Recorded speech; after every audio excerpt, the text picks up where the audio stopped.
Hello everyone. Today I'm going to show you how to create a successful Shopify store from scratch.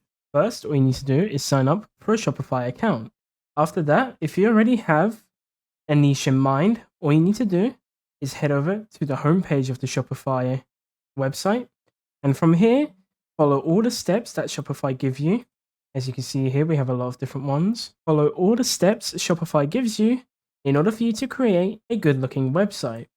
Make sure the website is as professional and as clean looking as possible. This way, when someone goes to your website, it's super easy for them to find the products. They'll like the way that the products look, and it'll be a very easy process for them to be able to purchase the products that they want.